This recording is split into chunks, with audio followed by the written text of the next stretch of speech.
Brought to you by the Rugby Outlet Mall, equipping you for freedom and connection through rugby. Find out more at rugbyoutletmall.com. Hey, what's really good, everybody? Welcome to another great episode of Grow Rugby. My name is GiftTime Ibelu, and this is the podcast where we talk to people about the freedoms and opportunities that they have been able to create, find, receive, or take advantage of through rugby. And we have a great guest for you today, Ram Eddings, the legendary Ram Eddings of the Grey Wolves, the predominantly African-American team from the 90s, 80s, 90s, and today, leading away, very untold but also very known story. And a lot of people, especially in the older generation, would know who they are. Very reminiscent to Roots Rugby, but that made by Kyle and Tiana Granby, who we talked to for the first episode. Go check it out. And this was a conversation that I really was looking forward to, and not just for a year or two. I've been looking forward to doing this conversation for the better part of the last 3 to 4 years because of the fact that I had been told about the Grey Wolves way back in maybe like 2010, 2011. I had a teammate who had told me if I improved on my passing that he would hook me up with the Grey Wolves and try and get me a chance to play with them. Of course, he never actually followed through. I also never really improved on my passing because I like to run the ball and crash it, all right? Forward life, ka-ka-ka. But hey, it was really good talking to him. It was really good hearing the stories and the perspective. And it was kind of interesting because you see a lot of parallels that he dealt with that are still happening today, in a lot of nuanced ways. It's not exactly what you think. So, get your mind out of it. But some of it is exactly what you think. So you weren't that far off. But you're going to find out, maybe, I guess. We're going to make the assumption you're going to find out. But I want to let you guys know we got dos sponsors today. Duas sponsors. Gotta hit that Portuguese, First one, obviously, Rugby Outlet Mall. Guys, here to equip you for freedom and communication in your rugby journey. RugbyOutletMall.com. We have a brand new, and this is where a second sponsor comes in, but I'll actually go to that a little bit later. But guys, if you guys are looking to be able to set up your rugby lifestyle that is more than just what you do on the field and you want to be able to express it off the field, go hit up Rugby Outlet Mall. Here for anybody who is trying to explain rugby in a way that people can understand in a pop culture, go check out Rugby Outlet Mall. We have the stuff for you to be able to explain what you need and to be able to enjoy what you are supposed to get as a part of being with this rugby community. From movies to books, food to merch. And guys, this merch is dope. So you guys definitely want to check it out. And our second sponsor is the documentary Singapore to Tokyo, Any Way We Can, is officially released on video on demand. And you guys can go to the link at rugbyoutletmall.com and click it there. Guys, grab the series, 7-episode series, 20 minutes apiece. It is well worth it. And then look, I know it's easy for me to be biased because I was part of it. But look, I am an unbiased film critic. I have no problem hurting feelings. If you guys have seen me on FTF, you guys know that I have no problems calling something bad if it's bad. And honestly, I was part of this whole thing, and this documentary is still intriguing to me. A great adventure. I think it's something for every, especially in this COVID-19 era. It was perfect for being able to realize how important connection and how widespread the community and the culture really is, and not just within rugby, but with people, and knowing what it is to bond through obstacles. And it is an amazing story, an amazing journey. We dealt with a lot of trials and tribulations, and look, you have to check it out. Like that's all I can say. You have to check it out. Go to rugbyoutletmall.com. Look up Singapore to Tokyo any way you can. Any way we can. You guys are going to love it. I promise you that. You guys will absolutely love this documentary. And if you guys do, absolutely send it. But in terms of Rugby Outlet Mall, look, I still want to leave you with the promo code GROWRUGBY, GREAUX Rugby, for all GiftTime Rugby, HBCU Rugby Classic, and travel gear. All our shirts, 20% off on all our gear, all our merch, everything that we have under GTRN and HBCU Rugby Classic, 20% off.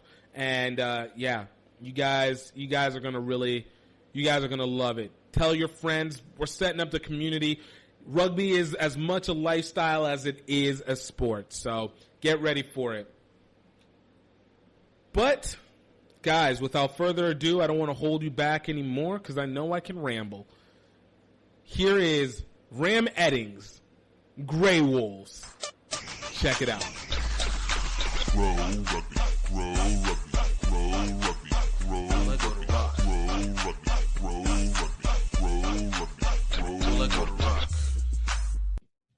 All right, everybody, welcome to another great episode of Grow Rugby. I got another VIP guest for us today, coming out of Idaho, but one of the legends of the game.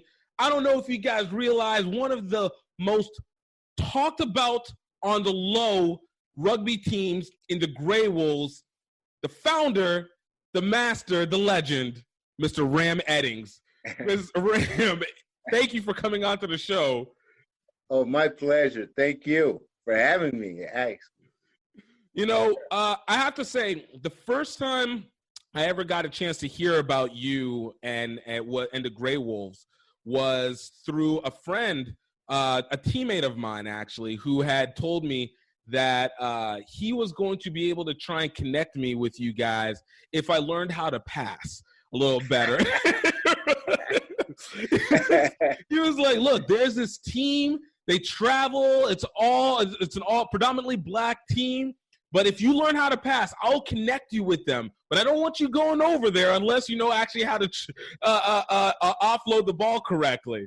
So unfortunately, he never really ended up connecting me with you guys. But you know, it was the first time that the first words of the Grey Wolves were brought to my attention. So this was maybe 2010, I think, is when that happened. Oh, okay, okay. So, kind of to kick this all off, you know, I know you have a long history, but what started you with rugby? How did you get started getting into rugby? Well, you know, the really quick story, my father was military, and I actually spent 4 years in England, graduated from high school in England, started my rugby career in Pocatello, Idaho. So I was where it all started, had no idea, knew about it, but didn't play. But I started my career in Pocatello by some friends asking me to play. And my first words to them was hell no. So that didn't last very long. So I started playing back in 1974. See, and what makes it interesting is I know here in Louisiana, 1968, 1969 was about whenever I think rugby started coming into the arena alone. So you really have been at the forefront, basically, of this USA rugby journey. You know, the modern era one, not the 1923 Olympics, yada stuff. Yeah. Like, for you, like, what exactly ended up having you change over from that hell no to a yes, especially in a place like Idaho that's so errant of a place? Well, the guys, they just, the really good guys had two Polynesian players at the time, and they just kept at me because we worked together. And so they just finally, okay, Ram, you got to come out. And so basically they just wore me down. And so, so I ended up going out, had no idea, really about the game and stuff like that, but started playing and actually got injured my rookie year, shoulder injury. And I was like, okay, I'm not going to quit playing this. I know I can play this. So I had surgery and got my shoulder back in position, and then went out and started playing that following year. And ever since, it was one of those things that I was not going to let people say that I couldn't play something because of an injury. That wasn't going to happen. I like the absolute, it's the perfect level of stubbornness where it's like, look, I'm going to win one way or another. Like there's not, it's going to happen. I don't know when, I don't know how, but we're going to make this happen. So wait, so you basically, your formative years were in England. Was that also kind of the start of your athletic career as well? Well, like I said, my dad was pretty much military, so I played in different states. But England was football, but I'd also played baseball and so on, judo, and so on like that. So, but at the time, football and track were my two number one sports. We're talking football, soccer, not football, American football. American football. American football.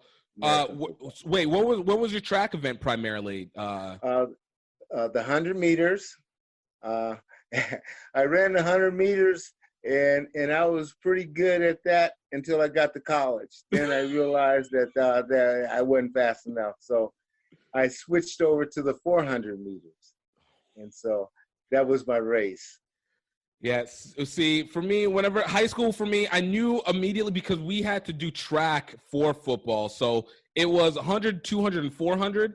Literally was mediocre at all of them, but my 400 was my scariest one because it's the one where you're sprinting, but it's basically long distance, in my opinion. It is a sprinter's long distance. Only thing crazier is the 800, and I don't even consider those people to be human at this point. Oh, yeah. Hey. Unfortunately, that was what my coach used to make me practice for the 400 with the 800 meter guys, and that was always just not right. That was nothing about that was right. Oh. So you graduate, you came back to England. So when was the point from whenever you came back from high school to whenever you played? What was the time period between those? Because you obviously you went to college, and where did you end up going to school at? I went to school in South Dakota. Why do you go to these most errant of like blanket areas? It was all my dad. It was all my dad, and the thing is about, they actually, like I said, I was in England.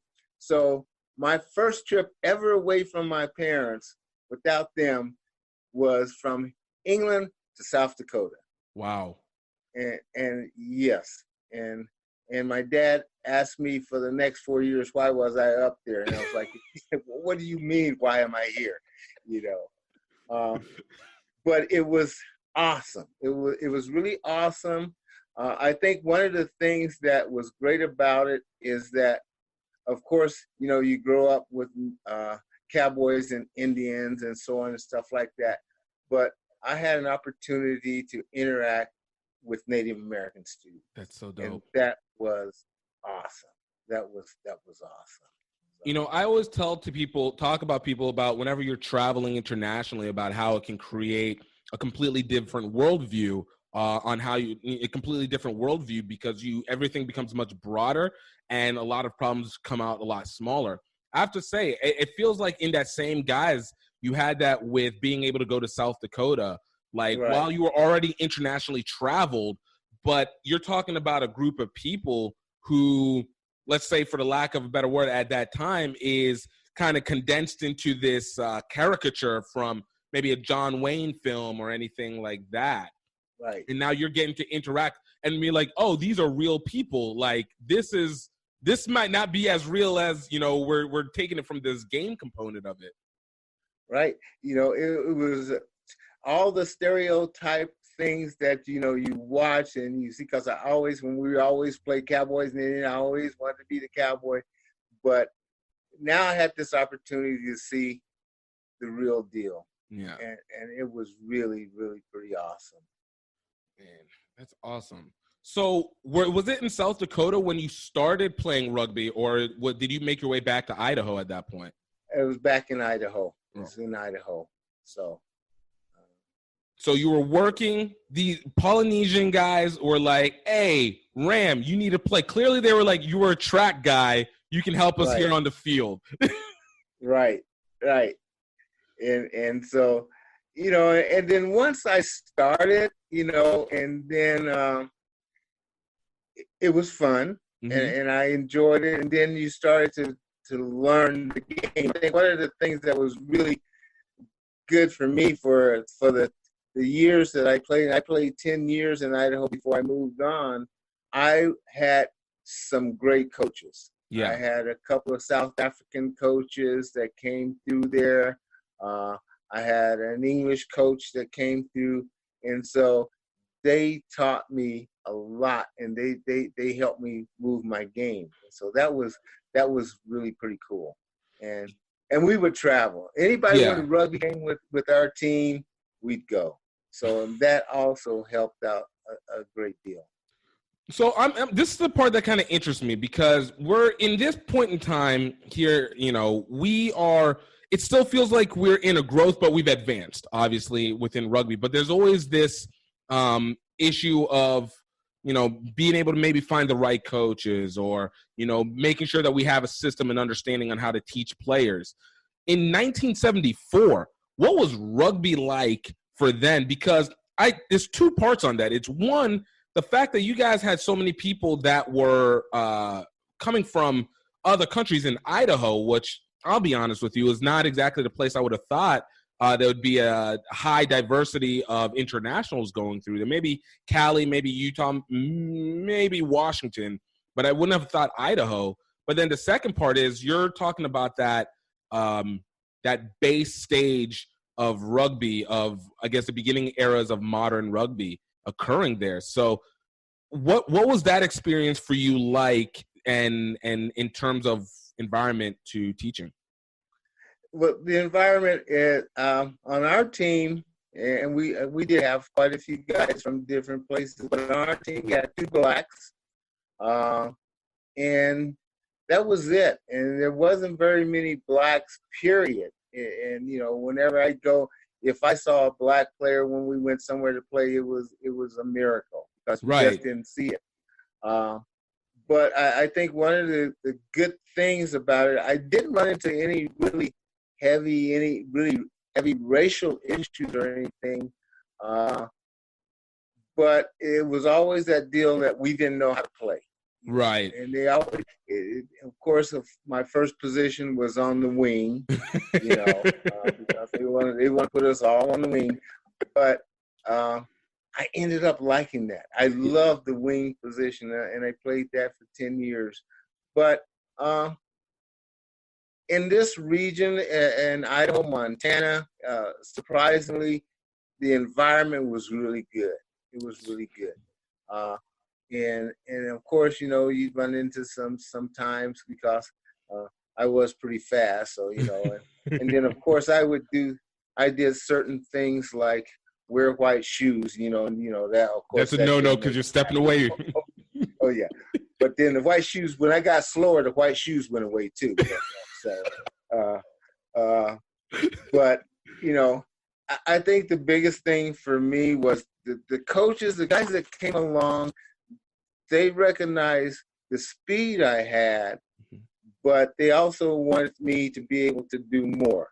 Right. So I had some really, like I said, really good coaches that wanted me just not to worry about the speed, but this is what else I can do, the kicking game and doing some stuff like that. Mm-hmm. The passing, and they taught me those things. And so as I moved along, I feel like my game got better. I honest with you, I didn't say probably much of anything for about 6 years. I just listened and watched, and eventually things started to come along with my game and the game period. But that was pretty much it. I just consider myself lucky that I had those guys who really wanted to teach me how to play the game. That's dope. One thing that, especially when it comes within the Black community, I know I face it whenever I started playing, not in any harsh way, but it's always in that curious way. Like whenever other Black people will hear about you playing rugby or anything, they're just like, the first question is like, what? And then the next one is like, yo, only white guys play rugby. Like, what was the context for you whenever you would tell like either your family, like your dad or your friends within the community, like what was their reactions to playing it? Because again, this is 1974. 1974 on 80. Well, like I said, when with the team and when I first started, we had 2 blacks, and it probably took about 10 years before we got a couple more, because it was like, no, and I'm looking at these guys and I'm like, you got speed, you're big, this is your game and you should really play this game. No pads. First thing is no pads. Wow. And it was just ironic. It was so ironic. They would come out and watch. They would come out and support us and stuff, but trying to get them on the field wasn't going to happen. No. It was always, you have no pads. Well, no, but teach you how to do this without having pads and stuff. But the other thing about it, it was good with the women. Yeah. Oh yeah. Because look, short shorts, strong hits. Like, come on now, let's go. Oh yeah. So it was always a good part of it stuff. I find it so funny because I swear when you tell that story, it literally is the exact same discussion that I had with with other people whenever I started playing. Again, I started playing in 2009. And so for me to be able to hear like, oh yeah, I would see all these big black guys and all these women and go be like, yo, you're fast, you're strong, like, yo, come play. And they'd be like, no, there is no, like you said, no pads. And I'm like, bro, I don't even have, look, I'm not even that fast. I'm quick, I'm not fast. I'm small. Like, I'm taking the hits. How can you not? You're like pure muscle. How are you afraid to take this tiny hit? Oh yeah, it was there, and it was for a long time. Even when the Gray Wolves together, I'd go out, try to recruit at the park and at the basketball and stuff, and it's like, would you like to play rugby? No, man. We don't do that stuff, that kind of stuff. It was just ironic. History. I'm telling you, I've learned as I've gotten older, history works in cycles, not in lines, and it's wild to see how much it repeats itself over and over again. Right. Oh God, yes. So let me ask. So you guys start touring. What's touring like in 1974? In the 70s and 80s, like. Hey, we wanted to play rugby. Mm-hmm. And so, somebody calls up and says, you guys, we would you like to come down and play a game? We were gone. I think that was one of the best things about rugby at that time is that everybody was willing to travel. Mm-hmm. It didn't matter, we went to California, we went to Oregon, we go wherever. If we could get a game and play, we'd go. that was the part that was really good because now you have an opportunity to see other players from all over the area, and you learn. Right. I learned so much from traveling and interacting with guys and making some tremendous friends, guys that, we played against over and over and over the years, but we remained friends. But that traveling part was so important for my growth in rugby because I got a chance to see other guys playing, and of course I stole a lot of stuff. You steal a lot of stuff from because you were seeing the guys doing some different things. So it was great, and that's what I miss about rugby today is that nobody wants to travel. See, and I think that's interesting because I've always felt the same. I think that whenever there's one within the team, the bonding that comes with the travel, that alone sets a whole precedent right there. Right. And then after that, it then goes like the experience of just the environment itself. I remember for my first kind of real travel experience, it was actually what locked me in, and it was a social tournament called Pitch a Tent that's based out of Lafayette, Georgia. Okay. Literally middle of nowhere part of Georgia, right? Just a little bit south of Chattanooga, Tennessee. And it was in that element where you get to see like all these rugby people and men and women in the environment that was purely what I like to call rugby what was that fest? That rock festival from the 60s with Jimi Hendrix. Oh, Woodstock. It was Rugby Woodstock. That's exactly what Pitch a Tent has always been to me, Rugby Woodstock. But it was there where I was like, okay, the game and the culture kind of melded together, and I got to be much closer with my teammates after that because it's just a different environment. It's just a different feeling altogether. Right. For you, your first game traveling, because again, you resisting initially, and then you have your first game overall, that's a different light. But whenever you first traveled with the guys for your first team, what was that like for you? Like being able to go around? It was really good, especially with because like I said, I had worked with the Polynesian guys that introduced me, and then the other guys.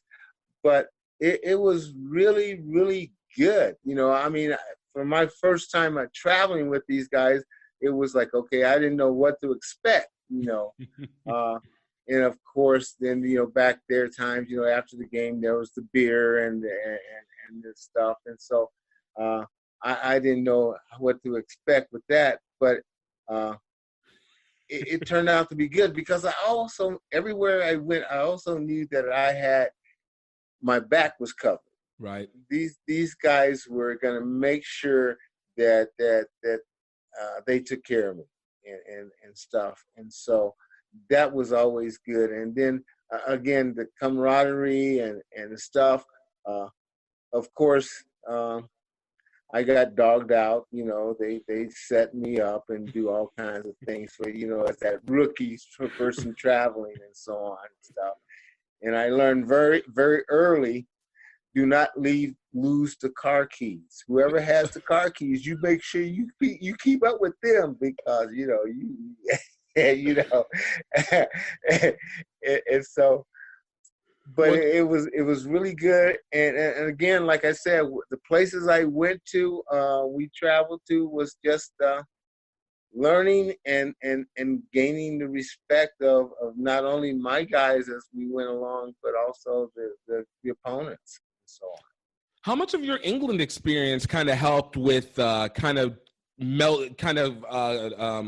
the word I'm looking for? Intertwining with the guys. Like, how much of that, like, hey, I grew up in an environment that I might not have played rugby in, but it is that international environment. Like, how much did that help in terms of you being able to build camaraderie with the team as well? Well, I think one of the things about being a military person is that, you travel a lot. And as you travel, each place that you go to, you have to be able to adjust. and interact, Right. because was always somewhere new and so on. So I think that helped a lot uh, in, in things that was going on, and it probably helped a lot with me eventually. He said, okay, giving in to playing rugby, because it was something new, and it was kind of like when my dad was also stationed in Japan. And when I went to Japan, I took up judo. And I had no idea what judo was, but I took up judo in Japan. And so I learned that sport, Right. and stuff like that. So it was always that thing that you try. You try something new. And I think that's what the traveling and stuff gave me, because you were always meeting different people in different situations. So I think that helped a lot in me transitioning into that. And, even talking in terms of like your dad, obviously as a military guy, there's a level of discipline that is, I think, inherently imparted onto the kids as well. Or, like, did that factor into also your ability to perform athletically, both from the times of playing football and track to what you did with rugby? It's really interesting with that. My dad was, and my mom and dad, never pushed me for anything in sports. And matter of fact, very seldom, my dad I played baseball. He'd come to a couple of baseball games. My mom would come to a track, and she never came to football games. But it was that deal that they just let me figure that out, and they always supported me, but it wasn't always necessary that they had to be right there. Yeah. They just say, hey, this is what you want to do. This is what you have to do in order to do that, and to keep moving, And so when I look back at that, I was really happy with that, because I didn't have my dad sitting up in the stands telling me later on that I struck out 3 times or some stuff like that, Right. But that support was always there.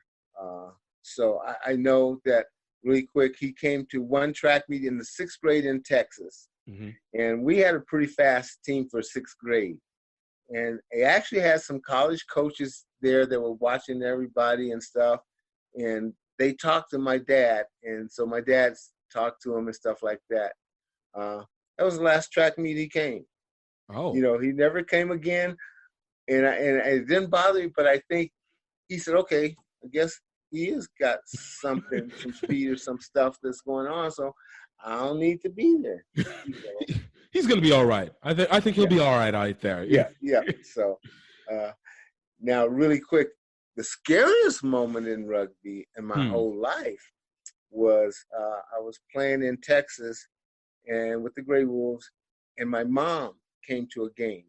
And I saw her coming as she was walking up to the field with some friends, and I was like, oh, God. And right about that time, because my mom used to we'd be in the store, and I'm 30-something years old, and my mom would holler out in the store, baby, and I was like, Mom, you got to quit doing that. So as she was walking up, I took a tremendous hit, and it hurt.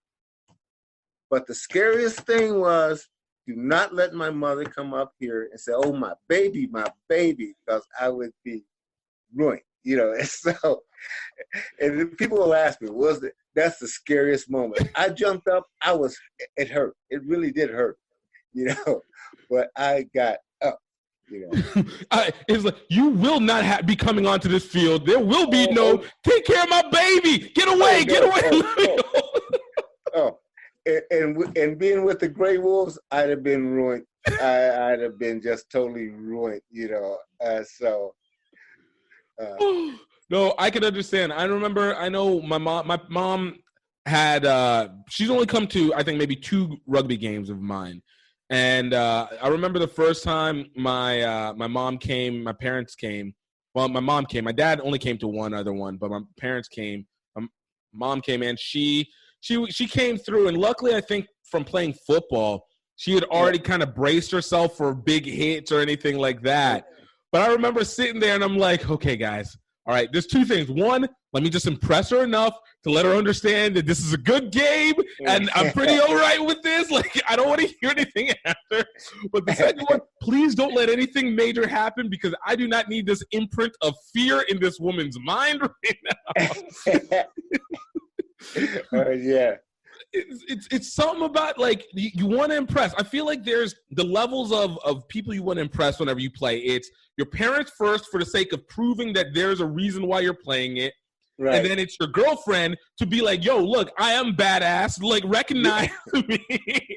And then it's like your closest friends. It's like, look, guys, look, understand. You can't be on my level. That's the 3 levels that you get right there. Oh, yeah. You know. And I think that rugby, in a real sense, rugby kind of puts that in a lot of guys' mind. Like we're talking about, guys didn't want to come out, but they come and watch you play, and they watch that stuff going, you're tough. Nah. You're tough. Right. But I ain't coming out. Right. Like I said, it will always baffle me because it's like, yeah, man, you guys are so tough. You guys are crazy. I know. You should come. Nah, man. Bro, I just watched you, like, punch through a punching bag. How are you talking about you're afraid of this little hit? These guys, you're afraid of these guys? Oh, yeah. Oh, God. Oh, man. So you played with this team for 10 years, traveling with them. So from what point did you start working on the Gray Wolves? What brought up the idea of putting together the Gray Wolves in the first place? I think I know I ended up playing in Portland, Oregon also. And I think it was at that point in time that, and again, when I went to Portland, I played with the Portland team, which was a Division I team, men's club. There was no blacks. So I was the only black on the team. Ironically, the less shocking thing that I've heard. And I started thinking about it then, I mean, that black athletes can play the game. Right. And so the deal was, and it's a great game. I mean, when you learn and all the stuff that goes on, it's a great game. And so at that point in time, I was like, okay, we need to do something. Right. And so it kind of popped into my head to do that. And then it took me a while to actually get around to moving and to doing it. But I just realized that, black and other minorities can play this game. And in a sense, we were being shut out, really. I mean, there wasn't a lot of recruiting going on for minority players at all, and it was just that situation. I thought we've been cut out, but we could play the game. If we put our minds and learn the game, we could be very, very good at the game. And so that kind of started it. So was this did that come into fruition? What point in? Because I'm assuming that was while you were actually playing that this started coming into mind, correct? Right. Or so how far into how many years had you been playing? Whenever you started thinking about that concept. I think it was let's see, I went to Oregon, so 10. It was probably about 12 years. Okay. 12 years that it finally started to hit. Right after I moved to Oregon, then the idea kind of came up. So it now becomes kind of the interesting part. Well, this whole thing has been really interesting, but it's kind of the interesting part in the development period because, again, now you have a sport that is, for all intents and purposes, it's still it's fledgling in the U.S. And I know the West Coast was a little bit heavier with it than probably other parts of the country, but you're still talking about a minority of players in it of itself.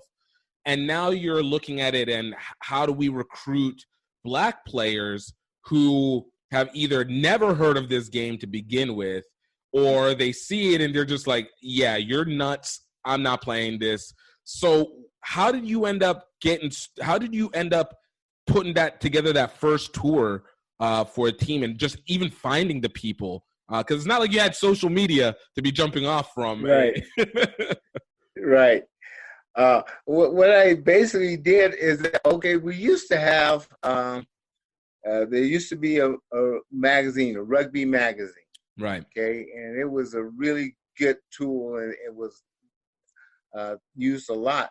So I put that into the magazine, that we were going to start a Gray Wolves team, a predominantly black team, and so and so. And then this is what I was looking for, players that would be interested in doing it. And the guys with the rugby magazine, they helped promote it. They helped put it out there for me, and so on. And then just a little word of mouth that I hooked up with a couple of other guys, and then I spread it with them, and then it just kind of started to move. But the rugby magazine, I put a big article in there, and they published it, and from there we started getting contacts. Nice. So it was, I find that so uniquely interesting because, I talked to, I told you about them, but talked to the couple who founded this team, Roots Rugby, that they're based out of New York. And in their initial stance of trying to find it, obviously they had a lot of support, in great ways, but there always came this underlying instance of as if there is a type of segregationist kind of concept, where there'd be other players, non-black players, who would almost wonder if, one, if this concept is racist, and two, if it would admit having non-black players, namely white players, in it. For you, whenever you put this into Rugby Mag, did you get any backlash at all, or was it just kind of widely okay, yeah? Oh no, we got backlash, and the one of the questions that I always receive, well, why do you want to do that? And of course, with the same thing, is segregation, stuff like that. My deal was, no, we're trying to recruit, and I kind of also said, if we can recruit, then it's going to help everybody. It's going to help you. So it's not that we're trying to keep segregated, but we're trying to recruit and get more black athletes, more minority athletes involved in rugby. Mm-hmm. And, there's still some hesitation, but for the most part, I think it was something that teams across the country really wanted to do, but didn't know how to do it. Right. And so they didn't have that avenue, because they weren't going, one of the articles I wrote, and I talk about it, they're not going into the neighborhood to recruit. They're not going to go and do that. And so, and that was one of the major ways of recruiting. You had to go there. So I think they wanted it and stuff. And so we kind of helped them come along and say, okay, this is how we can do it. No, so that's really interesting.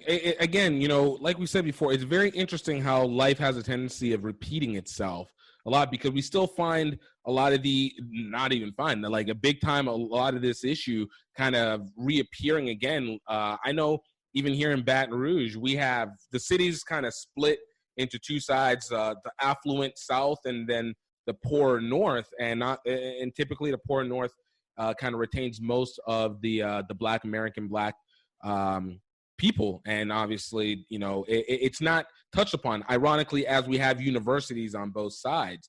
But I've always felt like a lot of it is a factor of relatability and expectation, right, in terms of people knowing how to communicate at least their point to, young kids, and trying to show what the value is. Right. For you, when you put together that first tour, and you said, "Hey, we're bringing black players together." What was the first place that you wanted you guys to play? Was it 15s or 7s? Like, what was that first tour like? First tour was 15s, Mm-hmm. and it was in Savannah, Georgia. Whew. Yes. Man,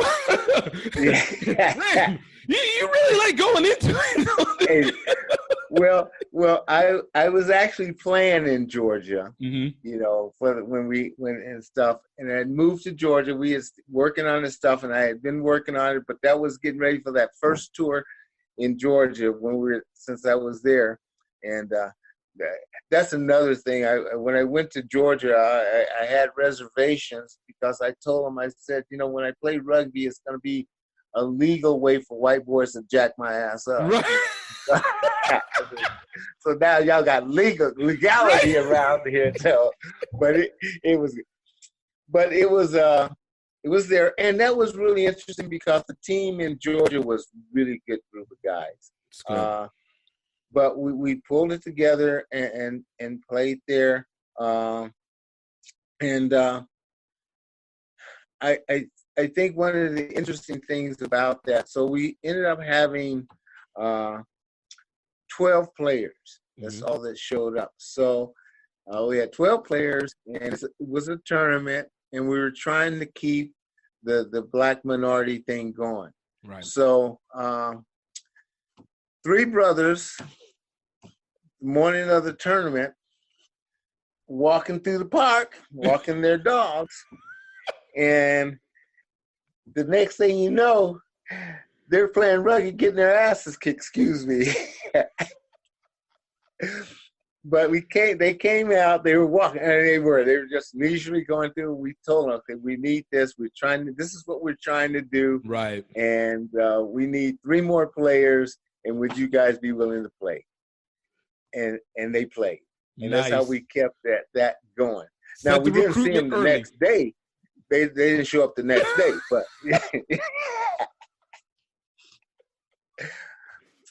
but that was really pretty interesting because once we told them what we were trying to do, and they were good size, a couple brothers, and they came and played. Yo, I love it. So it was really, really pretty interesting. But in Savannah, we had a couple of times, a couple of teams talking stuff, and of course, the first team that we played, they were out to beat our butts. They were like, okay, we're not going to let this black team come out here and do this stuff because it's still that point, blacks can't play rugby. Right. But we ended up winning the game. Yeah, buddy. See that? So we won our first game, and for the first time, probably, we had speed, power. There was just so much. The group was just so powerful in all the elements that we had. It woke up some people. It really did. See, and I find that completely interesting. And here's the other one question I was about to, I'm about to ask was, when you got to find out the people that you were going to bring on for your roster, I'm assuming these are guys that came from around the country and not just in any regional spot. So you guys didn't have like a massive amount of time to practice or anything. It seems like it was something that you had to do on the fly. What was that synchronization like for you guys? I think one of the things that we all realized right off the bat is that we had to play team ball. Mm-hmm. And that was, I think, one of the things that was a big time motivator. We had to play team ball. The other thing was nobody wanted to be the person that let the team down. So that was that part of it. And so when we came together, I think we had a couple of days to kind of pull it together and stuff. And we did. We just it was just that thing. You realize that we have to play team ball, but we also have to understand how each person can play. Right. And so, but I think our first practices, we saw stuff and we saw each other, and it went on from there. It was pretty good. It was a pretty good mixture of what we needed to do. See, that's dope. Like, and that's what I like, because I've heard this on multiple occasions, and again, talking with Kyle and Tiana and a couple guys who ended up playing for Roots teams for they said essentially the exact same thing. It's almost like it's an innate understanding that we have with each other. Whenever it's kind of like we get together, it's one, we're proving a point of Right. whether it's a limitation point or whether it's a cultural point that this is something that is real. Two, we know that we're trying to create something to attract more people from the community to be part of this, because like you said, we know that we can play it with depth, with knowledge and with skill and talent depth, not just simply talent. But the third one is the level of comfort and how much it feels naturally good to just be like, yo, I'm playing with my brothers and sisters over here. We know each other. We know our culture. Like, we understand each other. And that was such a part of everything, is that we were there. And you're right. We had something to prove, and it was important that we did. And so I think that was the other thing that kind of pulled us together, that we wanted, because we had some athletes, the guys that showed up were players. Yeah. And we knew that we just really had to show our skills and our abilities to make this happen. So. What was the furthest place that you guys pulled from? I mean, I guess technically from Idaho to Savannah. No, you were in Georgia at that time. But where was the furthest that you had a player coming in from to come play with you guys? Oh, geez. We ended up with a 80-man roster. And so basically players from all over. We had players from New York, New Hampshire, Kansas City, from California, New Mexico, Texas, so Washington, D.C. So once we got everything moving, as time went along, then we just started getting players. We started getting we put it out there, the Grey Wolves are going to tour. It's open, come. And then we get there. I think we played, and they invited us to play in the Denver state game, Colorado State Games one year, and we had 45 players show up. Wow. Yes. So, okay. So when, let me ask, because this seems like over a period of time, but when was it the point where you guys, as the Grey Wolves, whenever you created this team, the first tour, you're talking 12 guys. When was the point whenever it was like, yo, people really are here for this? Like, you started getting players more than you would know what to do with for one team. Like, what was the point where it kind of like you saw it just like, yeah, now we're getting a skyrocket of interest? Well, I think Denver, when we played at the Colorado State Games, was probably the big time because, like I said, we had 40 players, and that was really good. We actually had picked up a New Zealand coach. I had this guy that I had coached with a little bit, and he was from New Zealand. And I was like, okay. So we worked with that and stuff. And we fired his butt. The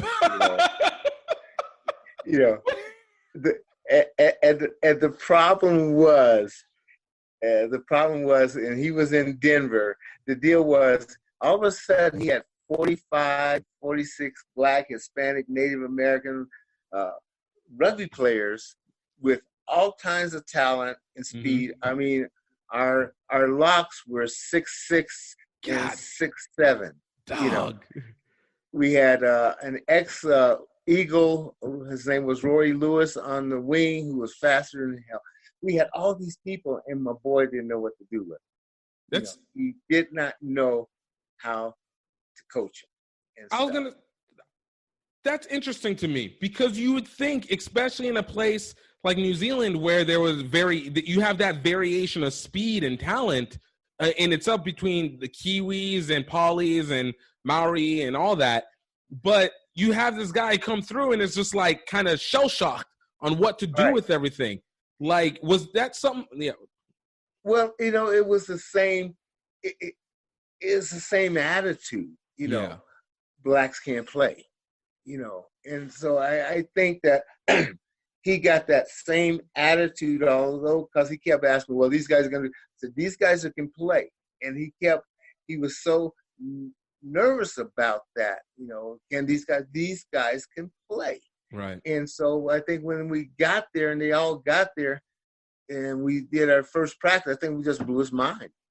He couldn't comprehend all the talent that was on that team and what to do with it, So yeah, we had to make some adjustments, That's, but it's I was talking with this guy Nick Walcott. He's out of Chicago, and we were talking about kind of what seems to always end up being the problem when it comes to that recruiting, that concept of play. And I'll say this, for what it's worth, whenever people, will come to me asking about, hey, how do we tap into this neighborhood, or how do we talk to this university, HBCU, or anything like that, a lot of what comes afterwards will be like, oh man, I can't wait to see all the speed and talent. It's almost kind of repetition of the same little bit of there's talent, but. And we were talking about what was the issue with utilizing football players and pro football players. And there's always a concept of, oh, they're not going to understand how to play the game. They just have the talent. And we were wondering, if it is maybe not an intentional, but an inherent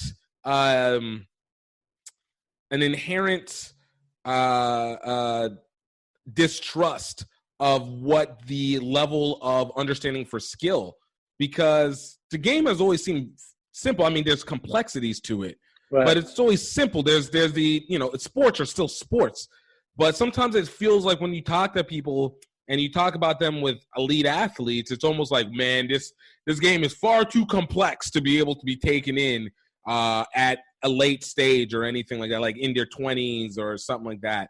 And for you guys, that's what it seemed like whenever you're dealing with some of these coaches and seeing these elements? It's like, oh, you guys, it's too late for you guys, but that kind of aspect. It was.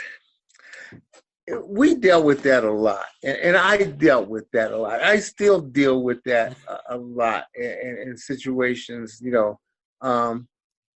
Is that we can't do this, we can't learn, or the same thing, it's too late, never too late. All you have to do is have the attitude, willing to come out and try. Right. And I think, yes, rugby, people say, well, it's a really easy game, but there's so many little things that you have to learn to do and play, where to be, how to be in a supporting role, what to do this and do that. And it can be tough at times especially, I think I heard the deal about the football players and so on and stuff. And I've had a lot of football players come out for coaching the team. I tell you the fact for me was always with football players is, first of all, they always thought they were going to come out and knock somebody into next week. Mm-hmm. And the second thing is the running, the running. It's no longer sprint burst. It's consistency. Yeah. You got to keep going. So when you tell them, okay, you got 80 minutes of running, I always felt that was the concern. That was a concern. But when you find the ones that were willing to do it, it's a totally different thing, mindset.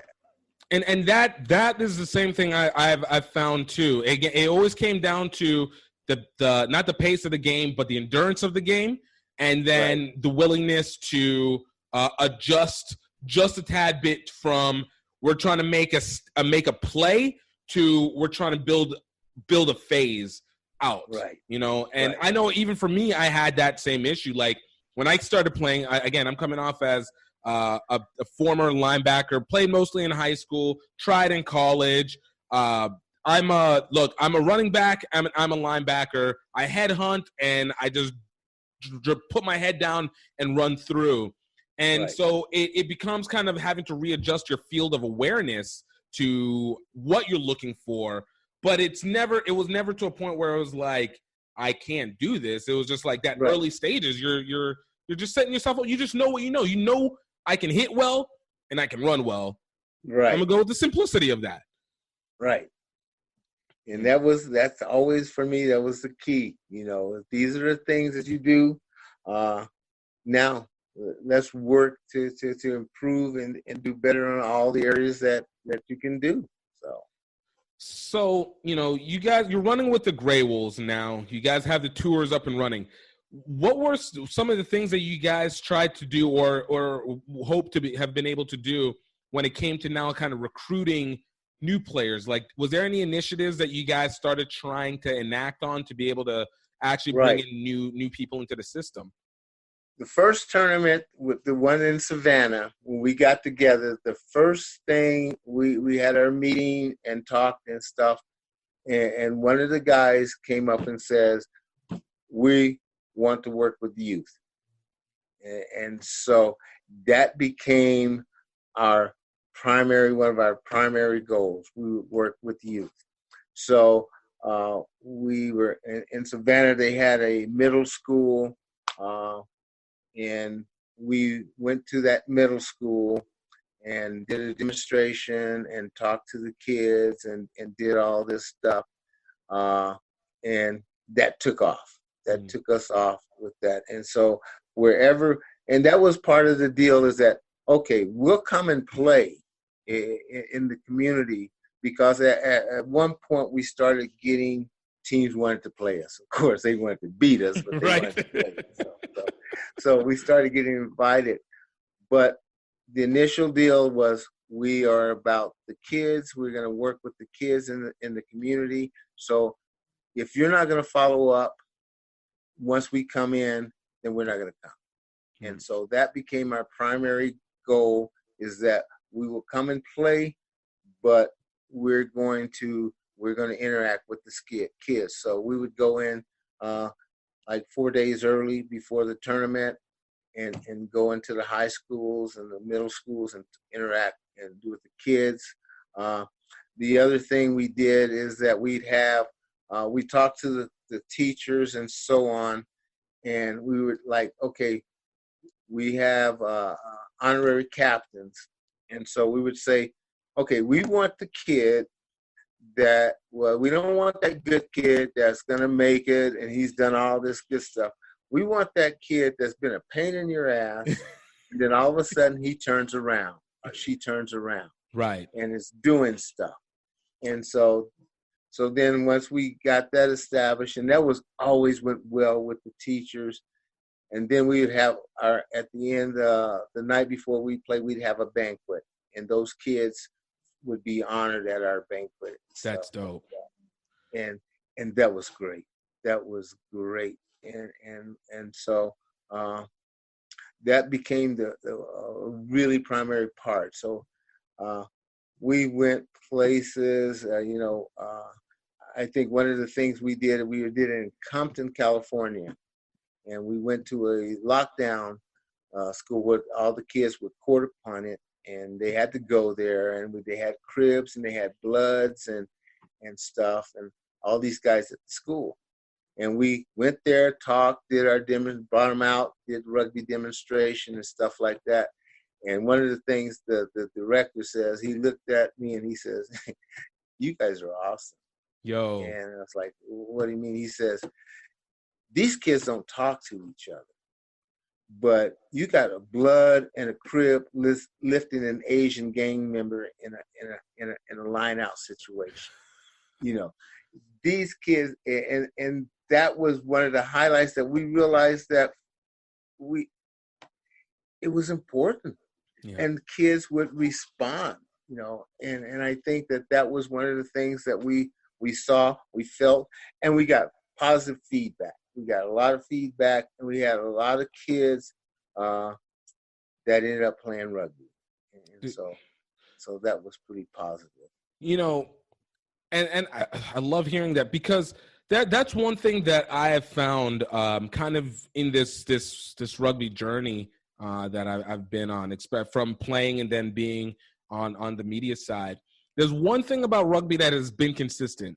Every time I go and I'll talk to somebody about it, particularly within either a disenfranchised neighborhood or really just in general, like, there's nobody who I've ever met who's rejected the idea of rugby. They might not play, but nobody's ever rejected it. And then whenever we've had someone play, almost I can maybe count maybe one time, barely, that I've actually had someone go like, nah, this isn't for me. Like, I can't do this. No, everybody somehow has managed to synchronize themselves into the game. And it's like, yo, this is so awesome. This is so great. Oh, God. Yes. We were in, when it was in Denver, Colorado, and it was there for a while. And they were getting right at the start of getting youth rugby going on in Colorado and stuff. And so we had this guy, we coached, we had two teams that we were working with, high school teams. One was in blood territory, one was in crib territory. So as things went along, we didn't have enough players to make two teams. Mm-hmm. So we went and told the kids and said, okay, look, this is what we have. There's not enough to play unless we combine. And this is what you have. And so, and then this is what the thing is. The schools are scared that you're going to have administration that, you got bloods and you got cribs and the uniforms and stuff like that. So the kids were like, Coach, we will figure this out. We want to play rugby. And so we were able to combine those teams together to play rugby. But they wanted to play rugby. And that's what they did. And so we ended up getting red, white, blue uniforms, so they took care of that. There will be no bias on any side. Everybody becomes a blood and a crib simultaneously. What are you going to do about it? And I want to tell you, it was, and this is a black team, and it was just great. So we're playing a team that was pretty good. I think they had finished second in the state the year before, and we were playing them for our first game. And holy mackerel, the first half was like, it was scary. Our kids were getting jacked up. And I was like, okay, the fight's gonna come. By the second half, they had figured this out. Boom. Oh yeah. And they started playing. The fight came a little bit because of the white boys. Because they started getting beat. That emotion kicks in. Yeah, all of a sudden shit changed on them. And they were like, "Oh hell no!" So, but I was so proud of those kids because they learned. Yeah. And they wanted to play rugby, and that was always one of the things that stuck in my mind. Kids want to do if you give them an opportunity, and that went along with women. We go to the high schools and we do demonstration. It was ironic because there were some big sisters and the brothers didn't want to get out there messing with them and stuff. That was always pretty cool. It's like, no, I ain't going out there with her. Yo, she's gonna mess me up. She gonna like, yo, what? No, you know what's funny? We have one of my friends, Shane, out of Memphis. Him and a friend of his started a program, Memphis Inner City Rugby. And you watch them play. It's essentially predominantly black kids from the Memphis area, both boys and girls, high school and under. And it's essentially bringing these kids together to play rugby. And when you watch these kids play rugby, it is legitimately a thing of beauty, because it's not just a factor that, they play well. Right. It's a factor that it is a pure joy. It is, and then what they've done is found ways to be able to get these kids into universities that they never would have been able to before. Right. And so now you're seeing an opportunity value that goes along with it. And then you talk to them, and it's just like a whole dream change in how they perceive the world, because you have this organization, this organized sport, which everybody has organized sports, but it's the range of it. It's different than it would be with soccer, because I am a big believer that contact sports are needed to get the initial energy and rage out of people. Right. So then whenever it comes off the pitch, everybody is at at least a certain standard of chill. It's like, what can you say after you've gone up against each other on the field? You come off and everything seems far less daunting. But it is a cultural changer when you see it happen. And I think that is the biggest significance, how much this sport can play into literal cultural change from just, 60 minutes, 15 minutes of playing. And just, it's wild to me. It's wild and especially with the girls' side, completely changing how they look at the world. Nobody can mess with these. Nobody can mess with these girls after that. Yep. Oh, it is. And I think that was what we kept dealing with, and we kept seeing that the attitudes were always good. I mean, and the kids, they were just willing. They were willing to try, and they, once they figured it out and they really learned it, it's a whole different ball game now. Right. And we definitely had a lot of kids that we were able to help, along with the schools and the teachers and stuff that went on to college. I think years later, one year we were down in New Mexico playing, and this kid came up and he's talked to me. He was playing with someone, and he says, "Gray Wolves," he says, "you guys came to my school in Washington, D.C. and talked to us and stuff." And that's got me into college. From there on, I went to college and moved on and stuff like that. And that was the type of things that we wanted to hear. And that was good. That was good. I was about to say, how was that feeling? Because for whatever it's worth, like people, whatever you can be the most unemotional person in the world, but there's something about knowing that you had a part in a person's future progression that hits in such a different way.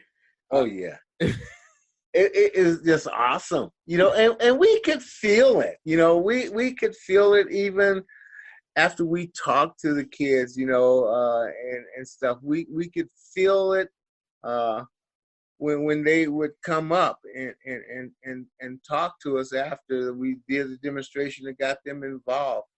And it was all about, we want you to go to college, because 80% of the Gray Wolves were college graduates. Mm-hmm. And we were like, we want you to go to college. This is what we do, and so on. And so it was that element of pushing them to step forward and do more than they thought they could do. And so that was always really good. Yeah, even in terms of that, I remember, so I went to Asia this past year for a couple months doing kind of a rugby tour. Me and a friend of mine were bike riding across Southeast Asia, seeing these rugby-based charities and heading out to the Rugby World Cup itself. And we went out to Cambodia, and, Cambodia is not a place where you think they would be the heaviest rugby place in the world. Right. And the tournament that we were at, it was a friend of ours, the Kampuchea Bulap. That was the name of the organization.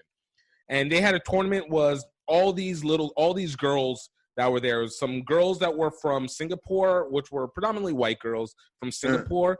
And then you had these little Cambodian girls. And we're talking about from U12 to U16, to U17, U16.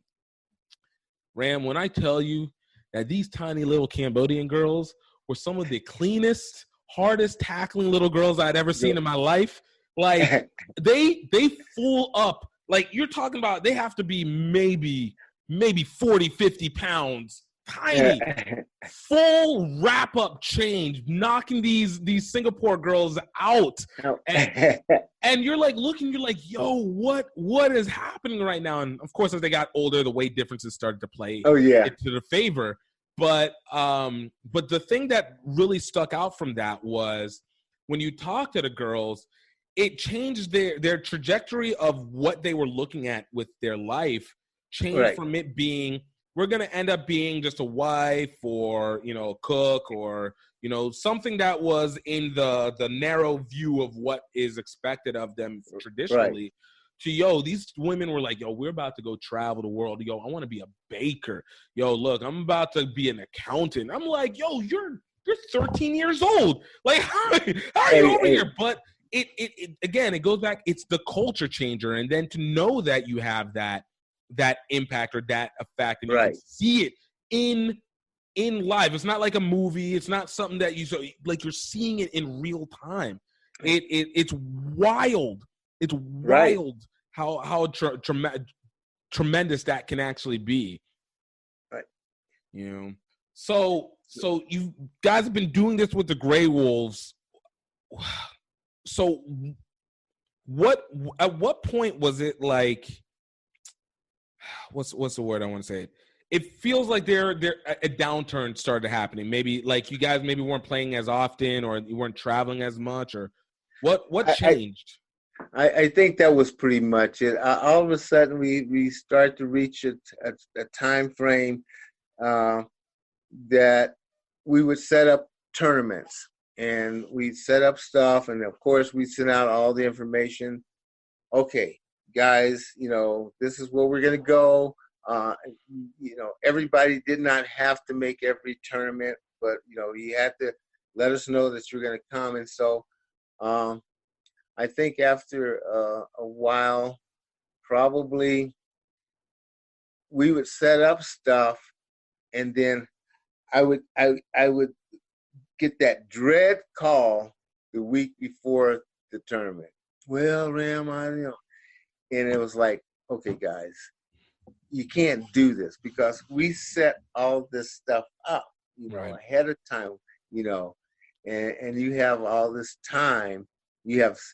Because our term is basically 6 months apart. Right. So every 6 months we go, and we started working on it, and then we'd ask, okay, where we want to go and stuff.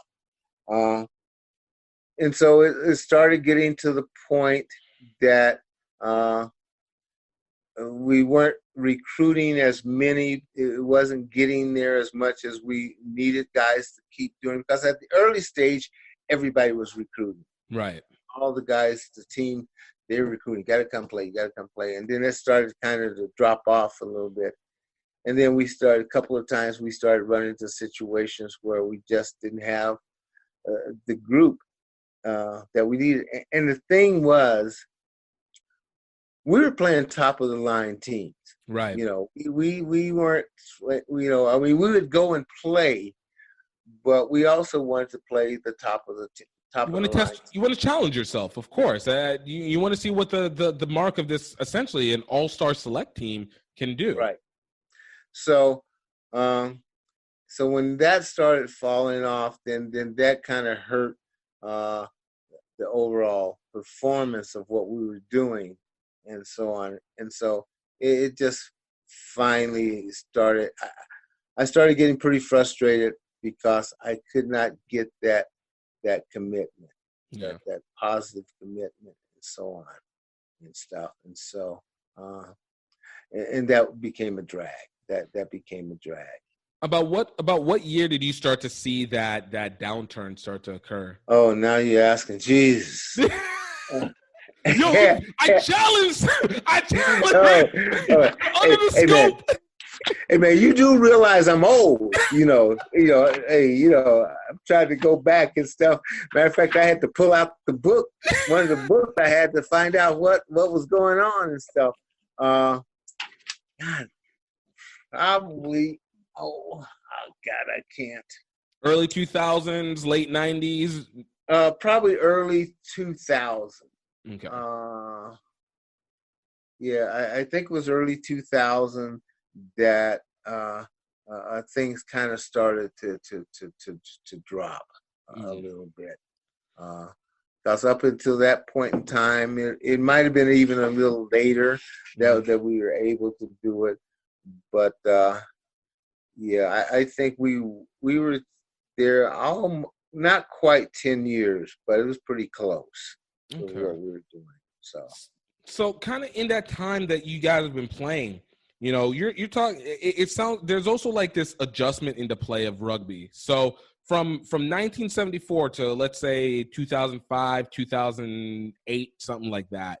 You know, the style and play of rugby. How much did you notice in terms of the adjustment, like in how it was done, how it was reffed, how it was kind of impacted? Because I wonder if even to that effect, it started playing into what would happen with the touring squad, because the culture of rugby was changing in the U.S. bit by bit by bit. I think when I'm just trying to figure out what up until a point in time, everything was still really pretty good. We were still playing very competitive. Rugby was still a very competitive game in a lot of ways. But I do think that then some of the laws started to change and stuff, and I'm not really sure if I think with us also the guys got older, you know, and then they started having families and stuff like that, and so I think that was a major part of it. The traveling, and of course it got a little bit more expensive, and so on and so on. So I think those things started to have some effect on us and stuff. I don't think the game per se was instrumental in as far as change is concerned, because I think that was still, we still understood that. We still understood that stuff. But I do think that probably with some of the changes as guys got older and or started getting married and stuff like that kind of had an effect. Those damn families ruining all the good rugby. Hey man, you know, yeah,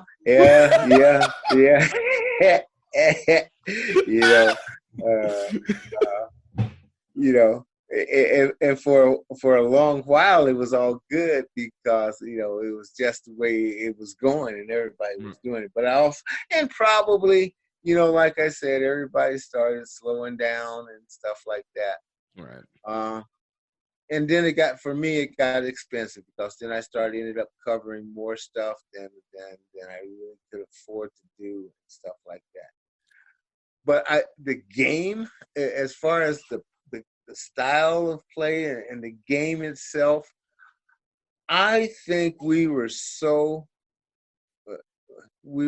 far ahead, and I think that's what kind of took a whole bunch of people off guard, because our style of play was fast, right? You know, and we just had developed that this was going to be a quick game. We got big boys, we can run them, but we're not going to beat them up. We're going to let them run and let them set stuff up too. And so I think that was one of the things that really took everybody off guard. All of a sudden, here's this group of guys out here, and we're all moving, and we're doing a fast game. And so I think that had a big time impact in our play and the success that we had with the teams. And I think that's something we could continue to do, you know. And as I coach now with the university, that is still my game plan. Yeah. I tell my guys, you know, I would rather run the other team scrum to death. And the cats don't like to be running, you know, right? And they have to run. they're not happy people, and so let's make them work. Leave it to the backs to try and kill the forwards. Hey, but it was that deal is, but it was, and I think that that was just really good for us. That was just really, really good for us as far as our style of play, which I think really took teams off guard because they really wanted to. Well, we're going to play, and they wanted to beat us up, and that's not happening. You can't beat them up if you can't touch them. Can't catch them. You can't do it. And so. But I think as time changed, and it's like now and today, I think not too long ago I was watching one of the videos of a game. It might have been one of the older World Cup games, and they were talking. No, it was recently, but anyhow, they were talking about a new play that they were showing this new play. And I started laughing. It's not new. We did that back then. It's new because it's coming back around. Right. But it's not new. That's something that we're doing. So I think a lot of ways rugby, just a lot of stuff that's coming back around. Right. That was part of the old game and stuff, and now it's just coming back. Again, time is cyclical, not linear, and so there's always somehow it comes back. Whether the presentation changes a little bit, but the core concept is always consistent. Right, But I there was just some moments with the Gray Wolves. There was just some moments. I remember we played in and like I said, these guys are just talented. And we were playing in Washington D.C. And we were playing Chuck on the Bay, I think, and we had our inside center his name was Jerry Gomez. He was a Hispanic kid from Texas. Nice. First time in my whole rugby career is Jerry was killing his inside center, just killing him, and the guys were jumping on the guys. You got to control. And Jerry's just wearing him out. He's just wearing him out. And finally, the dude turned around and told them all, "Shut up! I need some help." And it was like, and I was rolling. He's like, "I need help. Y'all need to get here because this cat is hurting me." But we would have those moments that guys would just do some stuff that was just amazing. And we ended up having 2 Eagles. We ended up having 2 Eagles that came through the Gray Wolves team. Who were the Eagles? Who were the specific Eagles? Rory Lewis. Nice. And a guy by the name of Cliff Vogel. Oh, he was like the second black rugby player for the U.S. team or something like that? He was there for, I'm trying to remember when Cliff was there. I can't remember the date. It's like the 80, 86 or 90, something like that? In there. Yep. Cliff was, let's see. Yeah, Cliff was a little bit older back then. Now, there was another guy, Richard Prim, who was also a sevens player, Eagle and stuff like that. So yeah, but Cliff was a little older and stuff. So a little younger and stuff. So, but he came out of Kansas City at the beginning. Steak and potato boys. Steak and potato boy. Amen. First time I saw him, the guy went to tackle. He stepped all over him. He was like, oh. And so, but yeah. How often do you get a chance to catch up with some of these guys from the Gray Wolves? Because I got to assume that network had to be legit. Yeah, actually, I keep up with the guys and stuff on Facebook and so on. And this year, I'm going to see Cliff. They're always on my butt. Ram, we need to get back together. We need to come together. And so they keep working me, so we might try to do that. So, Well, and that would be fun. Look, we have this tournament called the HBCU Rugby Classic, and we're bringing all these teams, high school club and college teams, and I feel like it'd be a really great situation to get the Grey Wolves and the Roots guys maybe come together. I mean, we're talking about history repeating itself, coming together, old school and new school. Look. I'm just saying. Think about it. Hey, man. Yeah, I'll think about it.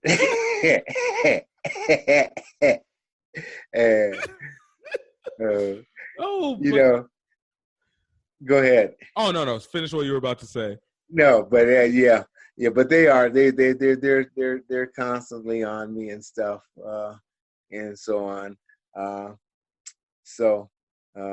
But there was just so much. The dynamics of everything was just so great, and no matter where we were and what we did, it was just really, really, really good. And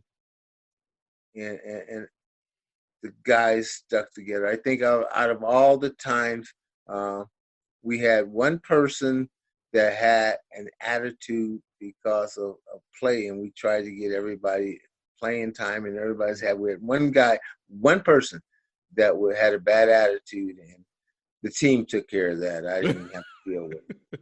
I'm assuming he either was properly talked to or no longer made himself on the team. Yeah. Well, let's say he set up in the stands that game. So. Yeah. Oh, so looking into it now, we talk about a lot of what you guys dealt with and what you guys were able to impact.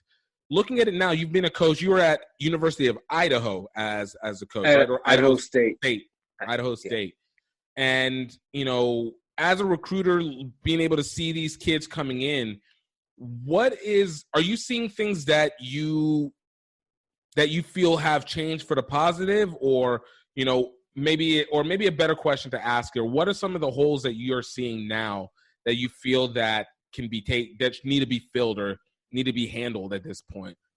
I think the biggest thing that I'm seeing right now is the kids that are coming in is about attitude, especially when we're recruiting the high school kids. They have that attitude that they know it all, and trying to get them to really work and work hard. No, you don't. You need to take some time, listen, and learn, and then you will figure some stuff out. But I think that's been one of my biggest pet peeves with high school coaches, of what they're coaching these kids as they come out, and it's just it's not where it should be. Yeah. It could be better. The kids could be better prepared. They could have much better attitudes than they do, and the sense that they know it all, and they don't. And that's one of my biggest pet peeves. And nowadays, some of my players will come back from the university, and they'll come out to practice, and they'll tell me, you coach, you kind of mellowed out and stuff, because you need to do all this stuff, and stuff. And I think about that. I'm not as scary as I used to be. You're getting soft in getting soft with time there. I think so. And then and that, I think that was one of the things. Even with the Grey Wolves, I softened up on them a little bit too. But I think that we have some really, really talented high school kids coming out of high school and stuff. but the culture, the attitude is not what I consider rugby. It's not let's go play hard, work hard, beat each other up, but then after the game, let's get together, communicate, and talk, and Right. stuff like that. I don't see that going on, and I just don't see that element of respect that should be there for playing the game. And Right. I think we lost that element. No, it's hopefully something, because it like I've said, I think that's the biggest component of the culture is what happens once you're done playing. Once Right. you've beaten each other up, once you've done, that's where the connection ends up coming, and the differentiation steps from Right. maybe a lot of other sports.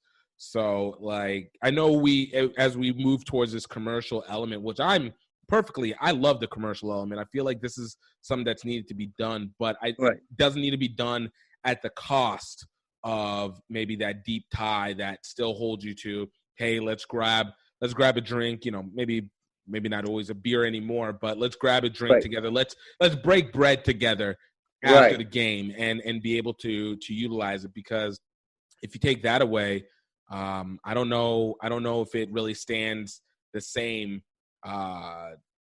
overall. It doesn't, I mean, that's just so important part. And that was always my thing about the game, is that's so important. It's important to sit down. And like I said, you sit down, you interact with someone. You played against a guy on the field and he did something that was like, oh, damn, that's cool. I want to learn, right. And then you have that opportunity to talk to him and stuff.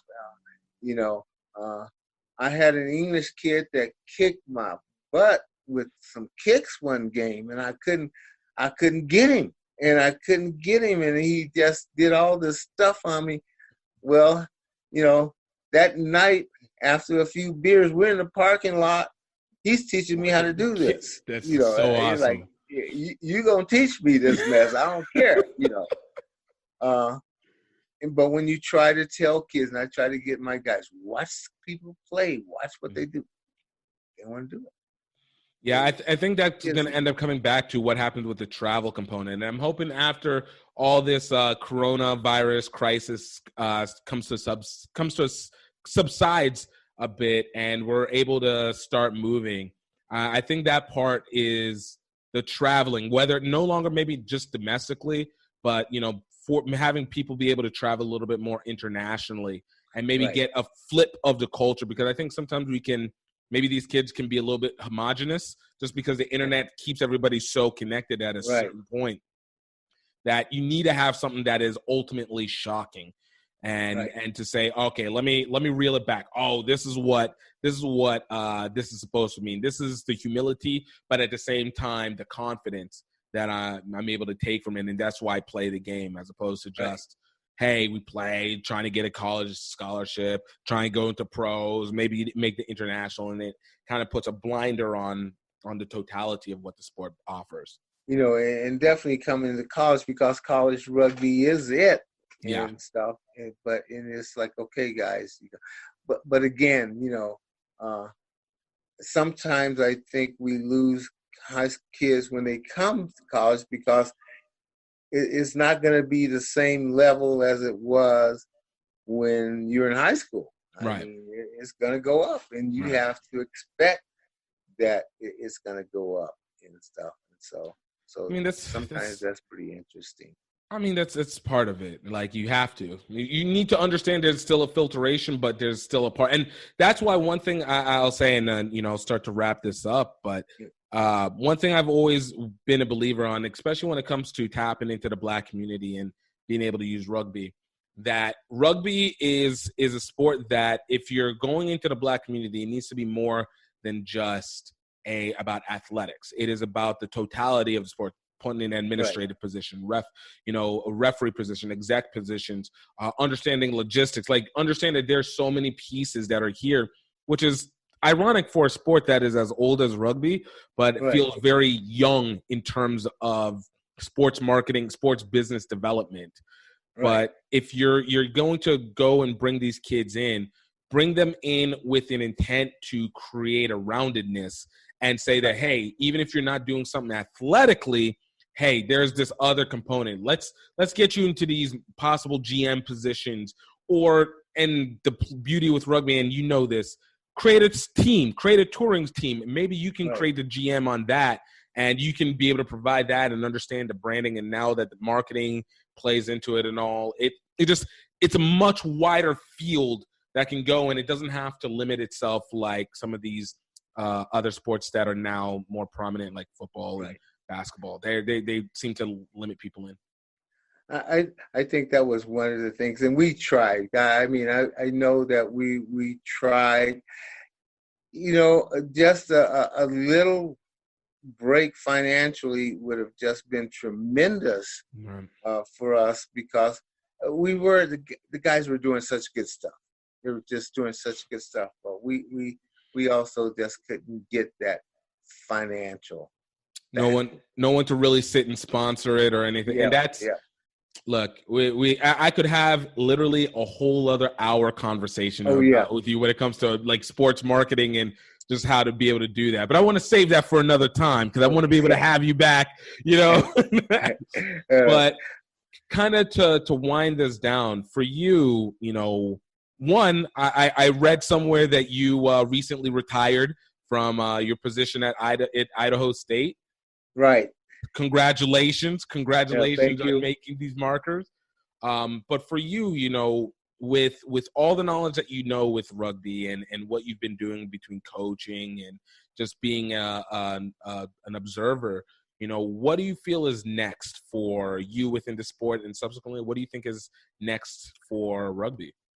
You know, for me, and I'll be honest with you. So in 2005, I was inducted into the Rugby Hall of Fame for Lifetime Achievement Award. I take that with a grain of. It was good. It was cool. I was really honored to be able to do that, to be there. But the thing that was really interesting with that is I don't feel I need to be able to use that, you know, and I can't in a sense. I've never been a person that's going to talk about myself a whole hell of a lot. You know? But give me the information so I can talk about you. But I think that's one of the things that I feel that's really hurt, in a sense, that I don't do that because of that. Because when I go and I see these young kids at tournaments, and these young high school kids at tournaments and stuff, I want to be able to talk a little bit about that, because I want them to see that, hey, you know, this is where you can go in the sport, and especially the kids of color that are playing the game. But I can't, and I'm not going to get that element of respect from the white coaches. It's just not going to happen, and I realize that, and so it's really tough to do that. But I think one of the things that is very, very important is that the kids of color have got to see success on the rugby level. They got to see people that are playing, the guys that are playing rugby at a level that's going to help them, to motivate them. Because there's a lot of kids of color now that are playing rugby. And we need to make sure that we continue to encourage and continue to get them to the point that they see this is where I can go. Because contrary to popular belief, the bull is the kids of color are facing the same things. It hasn't changed that much. It hasn't changed that much. And the kids of color are facing some of the same things that we were facing when we were and how we're going to get that, how we're going to be able to motivate these kids and to get them is that's my big worry, because I've watched and I've seen the coaches doing this, and they're not doing it. Right. They're not helping the kids of color really learn the game, and that bothers me. That bothers me. So I'm not sure how to turn that around, but we need to really concentrate, and they're basically rugby is going to say, oh no, but it's a fact. It's a fact. It is still there, but we have so much more talented kids that are playing now that we need to figure this out. I am 100% in agreement with you on that, and I thankfully I think we're starting to. I think there's a little bit of an underground that's starting to pop up from it and present it, and this is where having wisdom like yourself able to come in. So please, I will say this out loud and publicly: don't allow yourself to disappear behind the ether, because we're out here wanting to be able to do it, and it is a rough game. But we love being able to have minds like yourself who pioneered it, to be honest with you. Well, the other day, I still got this thing, I hit 70 this year. Congratulations. And I'm working out, I'm doing my little thing. And so the other day, last week, I went out and I did a couple of things. One day I did something else the next day. And then I did something the third day. Oh, I think you paused. I think you muted. Oh.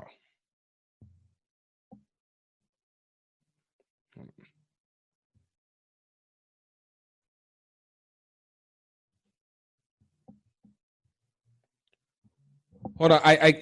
Ram, I can't hear you. Hold on one sec. I think for some reason you got muted. Okay. Okay, I can hear you again. Oh, okay. Sorry. But continue with what you were saying. You said one day and then it disappeared on me. So then I thought, oh yeah, you can hang. I'm doing this mess, man. I had to take a week off. I couldn't move. I set in some Epsom salt. That didn't even help. I was like, okay, brother, okay. You're at that point now. It's like, okay, I have to maybe come to my reality at this point. I got to come to my reality. Yeah. Ram Eddings. Hey, man, I really appreciate this. I really do. Dude, the pleasure is absolutely mutual. And like I told you, it's something I've wanted to do and have this conversation for a long time. And, for me, it means the most, not only just to have you, but to hear your story and to know that that there are people who understand the struggle in a big way, and that to try and want to and have a desire to make changes and improve things. Let's call it improve things significantly. So I really do appreciate you taking the time. And, as everything breaks out, and stuff like that, we get back to moving around, I would definitely be interested in coming your way. So love it. I love it. Let me, that would be great. I still travel and I'm still happy. I'll get in my car and drive anywhere. That's what I'm talking about. That's what I'm talking about. I don't need the planes all the time. Let me travel, except for once it steps outside of the 18-hour range, and I'm taking a plane. Once we go past 18 hours, this is where my cutoff moment is. Ram, thank you so much for coming on. Thank you. I appreciate it. Guys, that was legit, right? Like I learned so much, and it was so nice to know that some of the struggles and the difficulties that he dealt with, while it's annoying that some things are very much the same, but it's the fact that we know that we can make differences. It's not simply a roadblock, and things move forward, and we have much more data, and there's more black players, and there's more opportunities right now, but we can take advantage. We need to still break through, but man, I really was happy. I appreciated Ram for being able to come on. Great guy. Like, man, that is a salt of the earth kind of guy. And, I hope, his Idaho State guys do well. But, man, that was good. And guys, look, we still got some other great podcasts that are coming up. But more importantly, we got a bunch that we have, behind. And if you haven't heard it, check it out. We just talked to Charity Williams, Canada Women's Sevens last week. The week before that, we spoke with Blaine Scully of USA Rugby, co-captain at the Rugby World Cup. Before that, we had Angie Elena, who with Swiss Women's Rugby. We had Chisei Belu with Pedal, a schooling and university place. We had Phil Thiel. We had Raheem Vital and Mike Toussaint. We had Naya Tapper, USA Women's Rugby.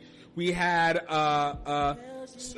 Saifuddin Safir with Morehouse College. Like, guys, and gotta always throw it down, Kyle and Tiana Granby with Roots Rugby. Great interviews.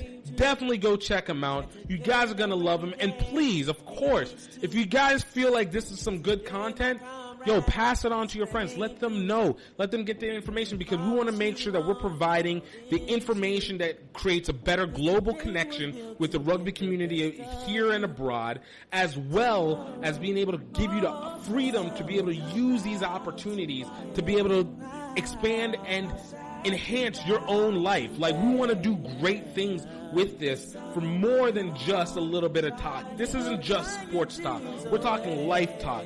Whether it's in a party life, or whether it is economic life, or whether it's basic social life, like, one way or another, we want you to be able to tap in and know that this community is very much there for you. So I appreciate that you guys took the time to listen to this. I appreciate the fact that you guys have been there. Please go take a look at the documentary, Singapore to Tokyo, any way we can. Available now on video on demand. Check it out at the rugbyoutletmall.com. It is going to be up and about, and you guys get excited. And I'm excited to have you guys here. This is GiftTime at Bailu, and I will talk to you later.